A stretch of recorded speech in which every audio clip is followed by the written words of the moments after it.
ராணிப்பேட்டை மாவட்டம் Sholinghur Japan ஷூடோராய் karate பயிற்சி பள்ளி மற்றும் சோளிங்கர் மார்ஷியல் ஆர்ட்ஸ் பள்ளி இணைந்து குழந்தைகள் தினத்தை முன்னிட்டு மாபெரும் கராத்தே விழிப்புணர்வு நோபல் உலக சாதனை நிகழ்ச்சி தனியார் திருமண மண்டபத்தில் பிரம்மாண்டமாக 150 கராத்தே மாணவ மாணவிகள் கலந்து கொண்டு நடைபெற்றது.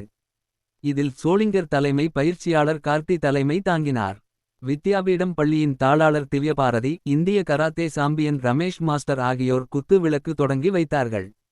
நோபல் உலக சாதனை அதிகாரிகள் முன்னிலையில் கராத்தே பள்ளி மாணவ மாணவிகள் தொடர்ந்து 35 நிமிடங்கள் 7 தடுப்பு நுட்பங்கள் அதாவது 7 பிளாக்கை செய்து காட்டி நோபல் உலக சாதனை கராத்தே புத்தகத்தில் இடம் பிடித்தார்கள். கராத்தே பயிற்சி பள்ளியின் தலைமை பயிற்சியாளரிடம் நோபல் உலக சாதனைக்கான சான்றிதழை நோபல் உலக சாதனை அதிகாரிகள், நகர மன்ற தலைவர் தமிழ்ச்செல்வி அசோகன், இந்திய கராத்தே மாஸ்டர் ரமேஷ் ஆகியோர் வழங்கினார்கள். தொடர்ந்து நோபல் உலக சாதனையில் 4 மாவட்டங்களில் இருந்து கலந்து கொண்டு சாதனை செய்த கராத்தே மாணவ மாணவிகளை பாராட்டி வாழ்த்தி.